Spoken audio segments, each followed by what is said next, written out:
Halo Sobat Ngopi dimanapun kalian berada, semoga selalu dalam kondisi sehat dan tetap semangat. Ketemu lagi sama tukang ngopi yang suka bacain serial Wiro Sableng. Yuk kita lanjutkan ceritanya. Cerita pun masih berlanjut dengan Wiro Sableng yang dikurung oleh 20 orang prajurit di bawah pimpinan Resi Singoireng. Dikurung demikian rupa pendekar 212 tetap santai, seolah-olah tak ada orang lain selain dirinya. Si muka hitam yang tak lain Resi Singoireng menyapu tebaran-tebaran mayat di hadapannya dengan pandangan sedingin es.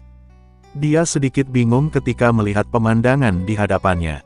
Di tempat itu terdapat beberapa mayat dari pasukan Parit Wulung, namun juga terdapat mayat Mangkubumi Mintra. Tak mungkin si pemuda rambut gondrong itu yang telah membunuh mereka semua, kecuali jika dia mempunyai dendam kesumat terhadap kedua belah pihak, yaitu pihak pasukan Parit Wulung dan juga kepada Mangkubumi Mintra. Di samping itu dengan adanya mayat si orang tua tergeletak di situ, pastilah sebelumnya Sultan Hasanuddin juga berada di tempat tersebut. Singoireng yang berpikiran tajam segera menyadari ketika melihat pakaian Mangkubumi Mintra, tahulah dia bahwa penasihat istana itu berusaha melarikan diri dari Banten dengan menyamar sebagai pengemis. Singoireng bertanya kepada si pemuda gondrong mengenai keberadaan Sultan, namun orang yang ditanya tidak menjawab, orang ini malah menengadah ke atas pohon seolah-olah tidak mendengar apa-apa. Melihat sikap yang sangat menghina ini, apalagi di hadapan sekian banyaknya prajurit tentu saja Resi Singoireng menjadi murka. Mukanya yang hitam kelihatan semakin tambah hitam. Ia membentak kedua kalinya dan berkata apa monyet gondrong ini tuli atau gagu. Namun lagi-lagi pemuda gondrong ini tak menjawab. Kini bahkan dengan seenaknya dia memasukkan jarinya ke hidung dan mengorek-ngorek upilnya sendiri. Setelah bentakan yang ketiga barulah ia menoleh kepada Singoireng, dan berkata ternyata ada orang lain di sini. Singoireng yang sudah tidak bisa menahan amarahnya, segera memerintahkan pengawal untuk menangkap pemuda tersebut. Di saat itu 20 prajurit sudah menyerbu untuk menangkap pendekar 212. Melihat puluhan prajurit ini Wiro hanya tersenyum. Dalam sekejap tubuhnya berkelebat dan tiba-tiba 5 orang prajurit yang hendak menangkapnya terpelanting dan bergelimpangan di tanah tanpa nyawa. Tersiraplah darah Resi Singoireng. Tiada disangkanya pemuda gondrong bertampang bodoh itu mempunyai kehebatan demikian rupa. Maka berserulah dia untuk tak perlu menangkap orang ini hidup-hidup tapi cincang saja di tempat. Maka 15 senjata tajam berkiblat ke arah pendekar 212. Tubuh Wiro Sableng melompat 3 tombak ke atas, seluruh serangan senjata lawan lewat di bawah kakinya. Di saat semua senjata-senjata itu mengenai tempat kosong, maka saat itu pula dengan kecepatan yang luar biasa pendekar 212 menukik ke bawah dan merampas pedang salah seorang prajurit.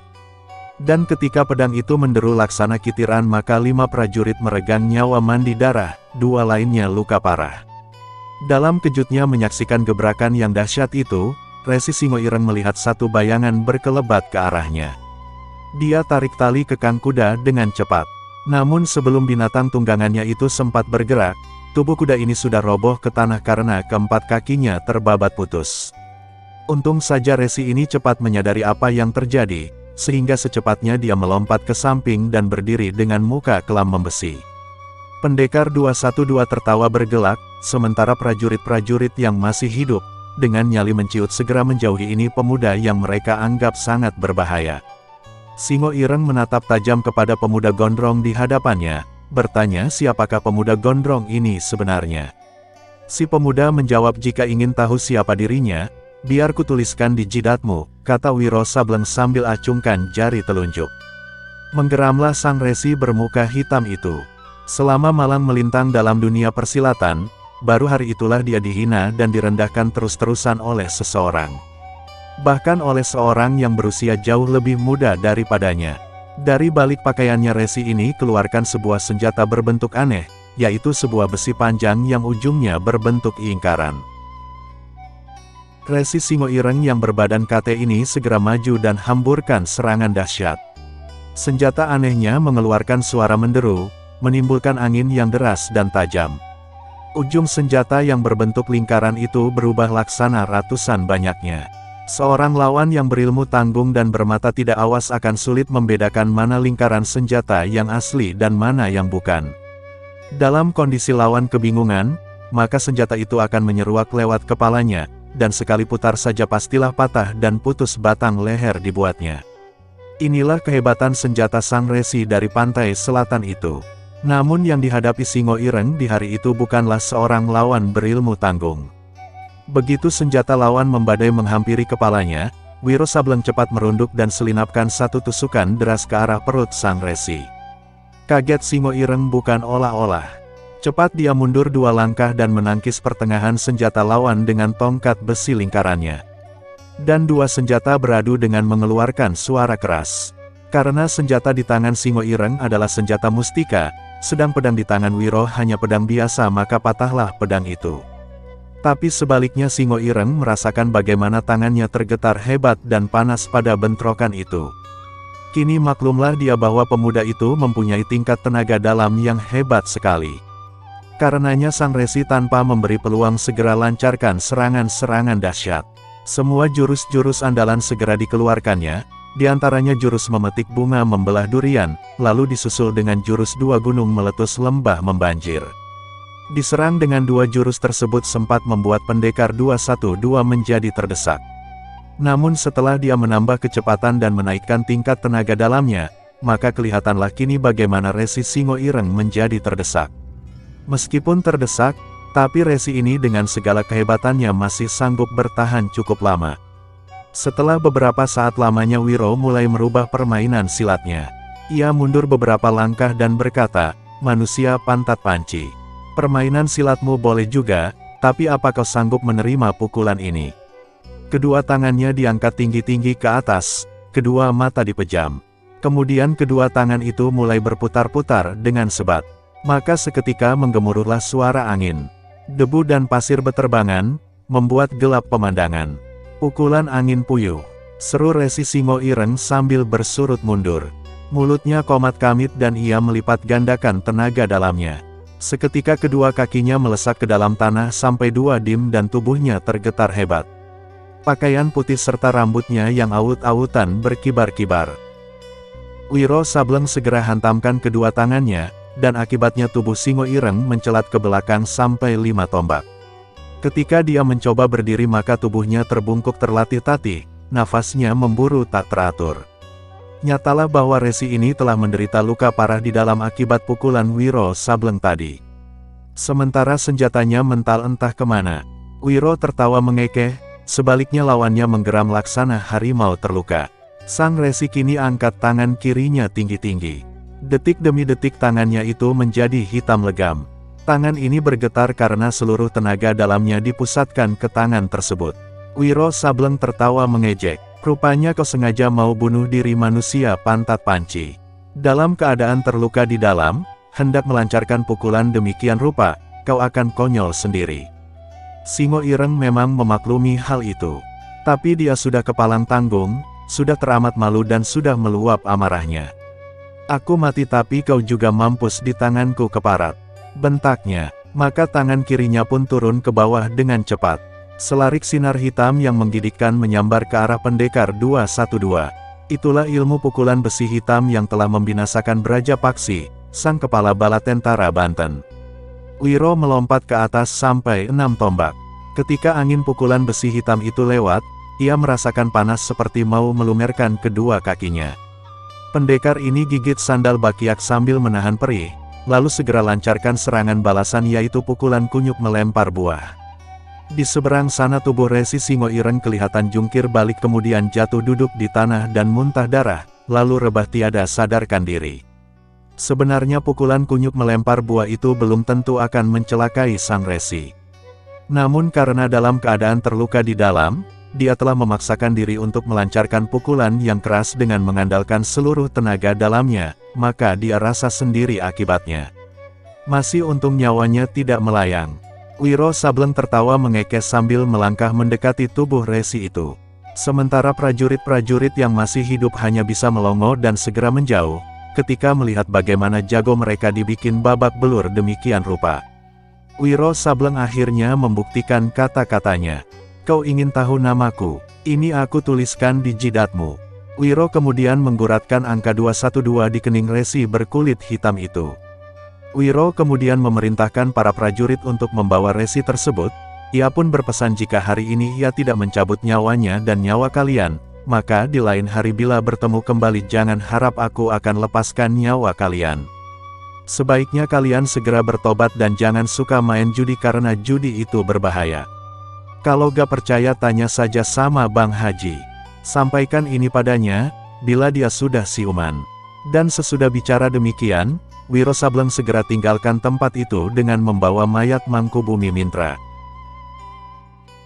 Sementara itu di tempat lain, Sultan Hasanuddin yang terus berlari dengan menelusuri rimba belantara, akhirnya menjelang senja ia sampai di sebuah kota yang bernama Asoka.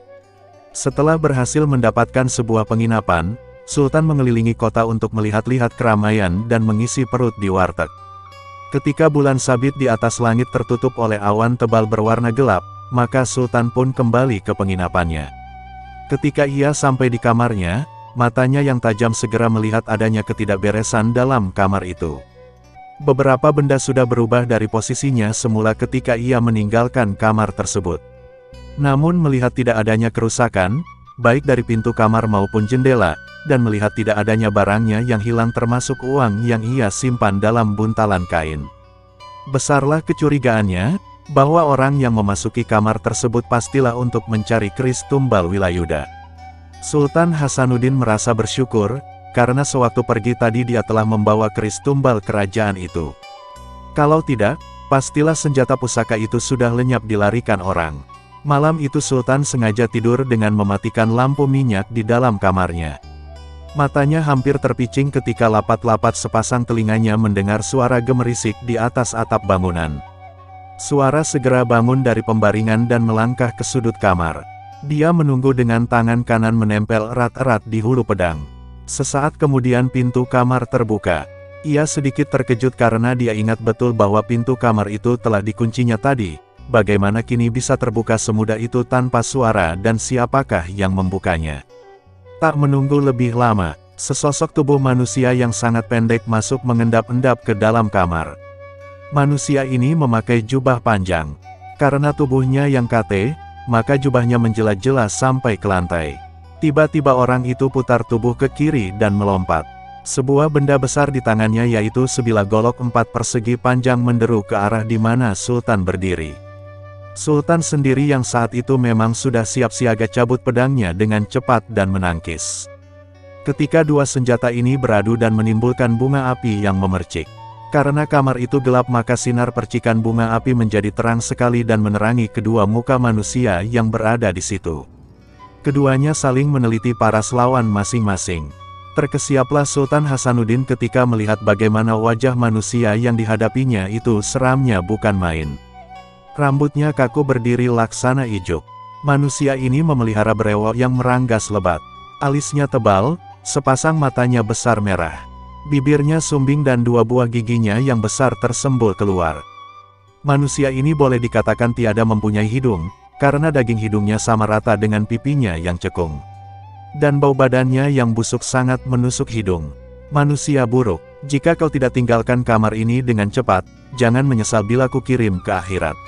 Ancam Sultan. Manusia bermuka seram itu tertawa dingin. Dia hembuskan nafasnya yang busuk ke muka.